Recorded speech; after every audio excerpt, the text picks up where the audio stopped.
Joining us to help break all of this down, our very good friend Stephen Yates, America First Policy Institute Senior Fellow and China Policy Initiative Chair there as well. So doesn't seem like, Stephen, always good to see you. I appreciate you doing double duty for us last week and joining us this Monday as well, because this has just been wild. Based on some of the remarks from this administration and some that we played earlier on Saki's, actually it was her interview with Stephanopoulos on Sunday, where she was defending the administration's decision to not really hit their energy sector. I mean, I see people pulling vodka off shelves, but we're not going to do anything about Russian crude. Why don't we start with pulling that off the proverbial shelf if we're going to do anything? Why is this taking so long? This administration, I get it that it's a Europe first problem, and I completely agree with that. But this administration can help majorly by just doing a basic thing and unleashing domestic production. I wanted to get your take on this excellent leadership. Well, I guess the first contribution to the global good that the press secretary and the administration are giving is that we have 100% certitude on what is true, and that is what is the opposite of what they're saying. So we can at least do diagnosis by omission. If they say that they're organizing the world, we know, run for cover, they're not organizing the world. If they say that they're going to go to the border and solve a problem, we know they're not solving a problem. And so at least we know we can count on them to be 100% wrong and plan our days accordingly. But what should we expect when we get the junior varsity of a fumbling and failing Biden foreign policy coming back for another term? I mean, essentially, we have every junior varsity player from that administration now pretending to lead. The only good things that have come out of this so far are the fact that President Biden has been so absent that Europe has in some ways come in shock to some of their senses and begun to pay more and organize more. It's not because of leadership, it's because of absence. I've seen, and I can't even believe I'm saying this, Erdogan seems to, I'm not propping up Erdogan over anybody in the United States, but I was reading at least some of the waterways, pulling this up, because this just happened when we were on air. It came out, they're closing some of the Dardanelles and the Bosphorus. They're closing some of their waterways to any kind of Russian craft, with very, very few minor emergency exceptions, apparently. I think they're still finalizing that. Turkey has picked a side. They're speaking out about this. And then over the weekend, right as radio concluded, I was looking at how this administration's kind of dragging its feet on sending any more arms to Ukraine. Yeah, well, the whole effort from beginning to end, the whole Ukraine narrative and the approach by this administration and the people that were on the campaign and the previous administration, just an absolute travesty. They have used the country and people of Ukraine as a political pawn, and now the people of Ukraine are paying for it. That's sad. But what's worse is that the rest of the world is still going about their business. China is still going to get tons of energy from Russia. So sanctions. They just signed a new deal with Gazprom today. Yes. So the pinch is not going to hit them quite the way people say. The no-fly zones, not over Ukraine. We're not going to have a no-fly zone over Ukraine, but we're going to block some commercial aircraft going back and forth. And what's Russia's response? They're blocking a bunch of people's flights out of Russia. So, I mean, this tit for tat is going to grind on for a while, but we got to at least get serious. If we've already failed at being serious about what to do with Russia, we better start thinking what has worked and what hasn't worked, and inform what we're going to do around the greater Middle East and what we're going to do around Asia.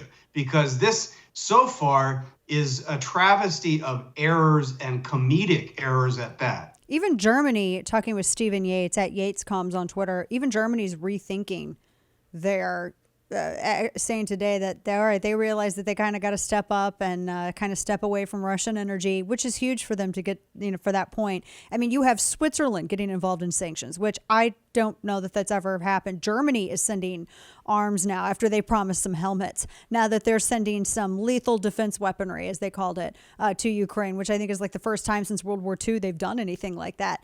Everybody else is doing this. And in the meantime, what are these countries going to do if you have the disruption of energy from Russia to these countries? Russia and China are kind of stepping away and creating kind of their own quasi economy. I mean, essentially is what they're doing. We're not unleashing domestic production here to be once again a net exporter. So how does that play out? Well, that's, I think, proof positive about this is not actually being led by the Biden administration and by the American leadership. These are independent countries coming to their own conclusions and acting on their own in a certain way that's healthy and good. The problem is we should be doing exactly what you said. If we were serious about this, we would recognize that we need to have secure supply chains, we need to have energy independence, we need to be added in our vigilance about cybersecurity. There was a major cybersecurity attack on Toyota of Japan, and their manufacturing went down for all of Toyota Japan.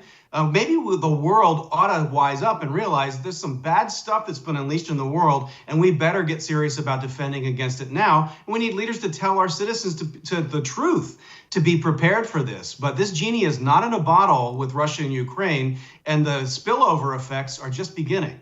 We're talking with Stephen Yates, and I do highly encourage you to follow him on Twitter at YatesComs. I was looking at that. I saw that actually from what you had tweeted. They're halting all operations at all their Japan plants. Toyota is due to the cyber attack. And it made me think, how much of that is Russia and how much of that is China? Because didn't Japan say that they were removing or in the process of moving? I think Abe had said this, like at the start of, in the middle of the pandemic, in the middle of the lockdown. They were taking all their manufacturing away from China. Their government actually gives subsidies to incentivize onshoring or at least reshoring out of China Japanese manufacturing. They began that process, in fact. So there's a strategically wise thing to consider. But former Prime Minister Abe also decided to offer a public comment that the policy of strategic ambiguity with regard to Taiwan doesn't make any sense anymore. And so that, of course, is an astonishing admission of common sense and reality, but that also kind of vibrates the wrong way among the Chinese leadership. And who knows? But the North Koreans could be the ones that are doing cyber stuff. The Chinese could be, the Russians could be. They could all be acting on behalf of each other. The problem is that we have this axis of do-no-gooders that are out there acting with impunity right now, while Jumpin' Joe and his press secretary are telling us that's all's working great. We're unifying the world. And I see the world unifying in shock at this point. Yeah. You brought up something very interesting about recognizing Taiwan as a sovereign entity and that strategic ambiguity that's been the policy for some Democratic and Republican administrations for quite some time. It's very similar to the whole NATO issue with Ukraine. Yep. Very similar. Because everyone's been asking, everyone's looking at every move China makes, this Gazprom deal, I immediately was like, oh my gosh, I got to talk to Yates about this. Because is the United States, if the United States were to acknowledge Taiwan, if Biden, which he's not, but if he was going to come out and say Taiwan is its own country, China, you better learn, they would consider that kind of like an act of war, would they not? I go back and forth between thinking that China's waiting for any excuse whatsoever to justify going from cold to hot. And then at the same time, I think, well, if they were going to do that, they would have taken advantage of Russia doing what they were doing on the other side of the planet, and they would have acted by themselves, thus dividing the United States' attention. So which way to read this? That's the problem. Well, I sort of begin with, we got to separate ourselves from the delusion that our framing of the universe is going to control what madmen and bad men are going to do. And so whether it's the NATO dream or kumbaya, that we're in a post-war environment and it's the economy stupid and all of that, we're free to inhale whatever we're going to inhale, but it's our fault if we believe what we're selling. Right. And that the bad guys are going to adjust accordingly. And so whether it's the provocative example of Russia, Ukraine, or we say that we're going to repeat the mantra of one China and we're going to have strategic ambiguity, that's not going to stop Beijing. Right. And so if it's not going to stop Beijing, then how about we just tell the truth and think about, are there things we could say and do that would make it harder for China to do this, to make it more complicated for them to do this, to make it harder for their people to think there's a good option for them. And I think that there's been 50 years of failure to try to build on those common sense ideas.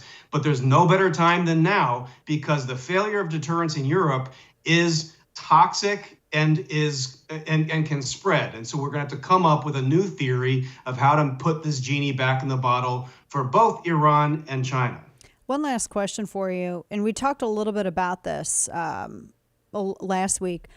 why are people knocking Ukraine for their own war propaganda? I mean, there's a difference in war propaganda that is trying to strengthen people's resolve and then, what CNN does. I mean, there's a major difference here. Why is that? Why? I mean, I was joking about it with Kane earlier. I'm like, I get it. Reagan McBuckley's out there. I get it. Like you feel like you're fact check Karen in it. It's great. Why are people doing this though? And some of them are conservatives, supposedly. Well, there's been pretty widespread sick in the head syndrome for some years now, and people get into high church about alleged disinformation and whatever else. But strategists have been writing for thousands of years about the importance of deception and propaganda in terms of security. I mean, after all, if Facebook and Twitter had been around, Winston Churchill would have been deplatformed during World War II. The British people would have been humiliated and demoralized, and the world might have been completely different. And so if there's one side that's trying to bolster the victims to rally against an oppressor, maybe just take that one out for a time and wait till you see how it falls into place. But I think really it's just so easy to kick the victim on these kinds of things. I don't think Ukraine or the Ukrainian government is on the side of the angels and everything. But there really is no ambiguity that Russia is the aggressor and at fault here. So let's wait until it's over to try to correct the errors on the victim's side. Preach. Always, Stephen Yates, always so good to talk with you. Thank you for setting us up and starting our week out right. We appreciate it. Thank you, Dana. Take care. Thank you.